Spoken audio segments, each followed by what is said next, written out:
People, hello mga kabadets, ano tayo, magko-comment tayo. Ayan, may papakita ko sa yung picture kung saan ano siya, isang senador, sa Itbulaga, si Tito Soto. Sir, address to you, sir. No, sabi kasi niya, ayan, basahin natin, kailangan daw, maliit ba or malaki daw yung content creator, kailangan daw bawasan ng 50% tax. Tax. Yung sinasabi niya. So, ngayon, sir, so yun, bumili kasi. Sabi niya, malaki mo or maliit, bawasan ng 50%. Sir, I address to you. Hirap na nga sa 12%. Bawasan mo pa 50%. Okay ka lang, sir? Wala ka ng, siguro, itong taon na to, wala tong TF siguro na sa Itbulaga. Kaya bakit ganun siya? Mag-iinitan niya, tapos ibubulsa lang ninyo diyan sa, ewan. Nakukulangan pa ba kayo, sir, sa mga kinukurako? Milyon, trillion, tapos mag-iinitan mga content creator? Bakit? Masakit ba ang katotohanan, sir, na minsan natatamaan kayo? Accept the realidad. Diba? Kaya yung public service ka, public figure, tatanggapin mo yon, either you like it or not, na komentaryo ng tao, accept mo talaga. Kasi yan kaya ngayon, na tayo so, wala na itatago, walang sekreto. Ibabawas mo kami 50%. Papakita ko sa iyo, sir. Kahit panty, sir. May mga kabilis, sir. Ito, nagtatahi na lang ako ng panty, sir. Ayan. Tinatahi ko na lang to, sir. Nagtitipid kasi walang sahod. Wala kaming sahod sa social media. Yeah. Ito, nagtatahi na lang ako ng panty, sir. Panty to, sir. Nagtatahi na lang ako kasi nga, walang sweldo. Gutay-gutay na to, sir. Yan, tatahiin ko pa to, sir. Parang katipid. Gutay-gutay na to, sir. Babawasan pa na 50%, pambira. Tapos pag-iinitan mo, mga content creator, atakutin ninyo. Huwag naman ganun. Ewan ko, bakit nanalo ka pa? Ba't binoto ka pa ng tao? People of the universe. Alam na ninyo kung sino iboboto nyo. So, huwag na ito iboto ng tao ito. I-stress ako. Gagawin 50%. Ang tax. Malit o malaki. Wala yung makabili ng panty. Na panty, good. Na lang ako, magtahi na lang ako panty, sir. Mga damit-damit sa okay. Sa inyo branded. Dapat na kasi yung babawasan ng 50%. Ang galing. Alam nyo guys, ito si Tito Soto. Bakit kampiyan sila ni Kiko Pangilinan? Kasi si Sharon, kaya kakalaman ng iba, pamangkin siya ng asawa ni Tito Soto. Ang asawa ni Tito Soto, si Helen Gamboa, ang nanay ni Sharon Cunita, magkapatid. Alam na ninyo yan. Yan. Tityohe ni Kiko Pangilinan yan, si Tito Soto. Kasi ang asawa niyan, in the real life, hindi sila magkamag-anak, pero bawat asawa nila, magkamag-anak. Siyempre, magkampihan sila. Diba? Alam kampihan ng ibang tao. Ngayon mo naligtas sila sarili nila. Sir, magtatahi ako ng panty, sir. Yan ako. Tapos pag-iinitan pa ninyo kami mga content creator. Hirap talaga ang buhay ngayon. Content creator daw, maliit or malaki. Papatawa ka ba, sir? Bawasan daw ng tax. Panty nga, gusak ko itong panty ko.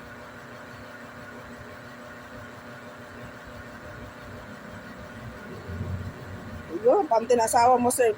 Gold yan. Upo na lang kayo dyan sa Senado Kaya mong nagawang, pati hearing naharangan ninyo Nandiyan na to sa highlights Kumbaga sa drama, papunta na doon sa ano. Ngayon, ginawa niyang drama. Kaya yung Romualdez na yan. Kampihan kayo. Kainis eh.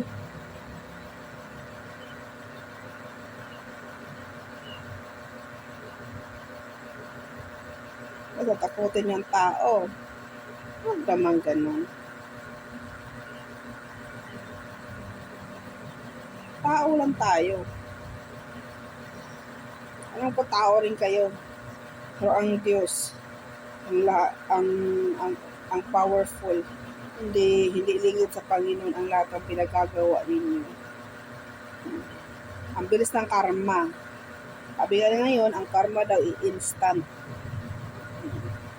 Ako, magtatahi ako ng pante. Dahil na akong pante. Mas mabawasan pa tayo ng 50%. Paano, sir? Kulang pa bang kinukurakot ninyo? Siguro may lamang. Meron pa, ito pa. Pag,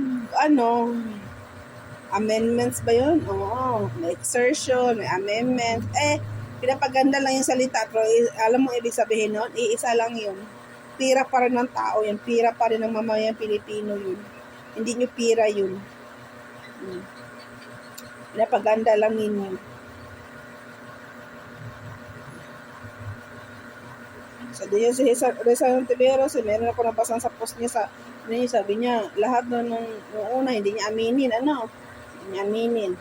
Bandang huli, sinabi na niya na, mindahan daw, ayaw tanggapin yung salitang exertion, ayaw niya tanggapin yung salitang exertion. Nag-post siya doon. Sabi niya, lahat na lang mindahan daw niya, aprobado daw. Ngayon, inamin mo na meron ka. Mas kukulangan pa kayo. Ito pa. Chairman siya ng Human Rights. Human Rights. Ano nangyari sa Human Rights? Bakit yung Pangulong Duterte? Human Rights, pinaglalaban mo. Bakit hindi mo pinaglalaban? Walang kwenta Human Rights. Sayang lang binabayad sa bawat hearing. Tapos bawasan yung tax mga tao. Dapat na kayo nga mag-tax ng malaki kasi nga laki na sweldo ninyo laki ng budget ninyo laki ng palapundo ninyo Hindi ulam man kayo kahirap-hirap perma lang kayo, may trilyon na kayo sa mga kamay ninyo, isang perma lang. Mahirap na yun. Ano na lang ako dito, madam, sir, ano na lang ako ng panty, nagtahi. Wala mang kabili. Tapos babawasan pa yan ng 50%, magtatax pa ng 50% ang tao. Bihirang buhay na yan.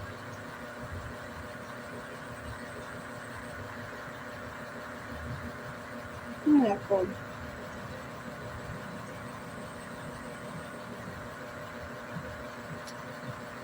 Pinagat na nga ako lamok dito.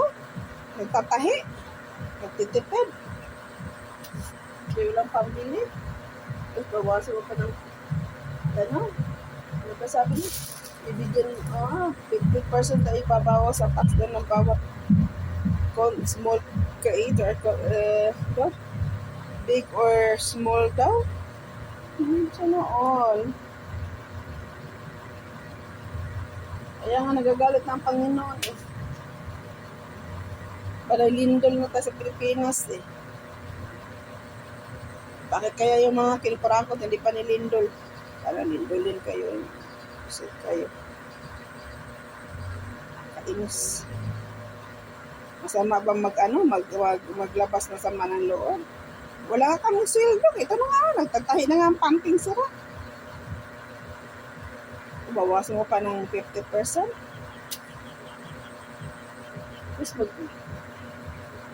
Tapos may tax pa sa Facebook.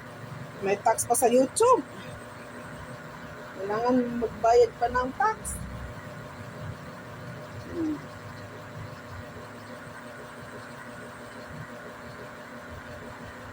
Nilamok ako sir. Laki na lamok. Dao, lamok, o. Nagtatahi ng pante. Tapos babawasan pa din ng 50%. Ilan ba kayo, sir? Wala ka na blue moon? Ewan na saan ang mga utak nito mga politiko na ito. Mahirap sa Pilipinas. Alam mo, matagal ako sa Saudi. Never ako nakatikim ng ano doon. May tax. Dito sa Pilipinas may tax. Doon walang tax doon. Sus. Qatar walang tax. Dubai walang tax. Ba't nabubuhay sila? Walang kurakot. Maganda pa structura nila. Dito lang talaga